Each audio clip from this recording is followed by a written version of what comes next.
What's going on? My name is Zay and welcome back to day 2 for the grade. Today we're going to talk about color grading versus color correction. As you see, we got a clip here. This is the difference between color grading and color correction. Color correction always comes before your color grading. Think about painting a wall.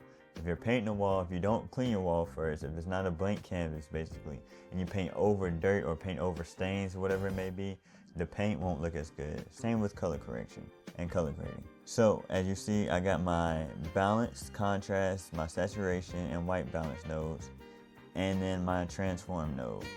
Right here is my color transform to get it into Rec 709 from the raw file S-Log3 to Rec 709. And then this is the workflow. Here you will see it's basically the same node tree, but I have my color grade in here. This is without color grade and this is the with color grade. You never want to have your color grade coming before your color correction. That is the difference between color grading and color correction. Stay tuned for day 3 of the grade where we'll be talking about how to understand your scopes.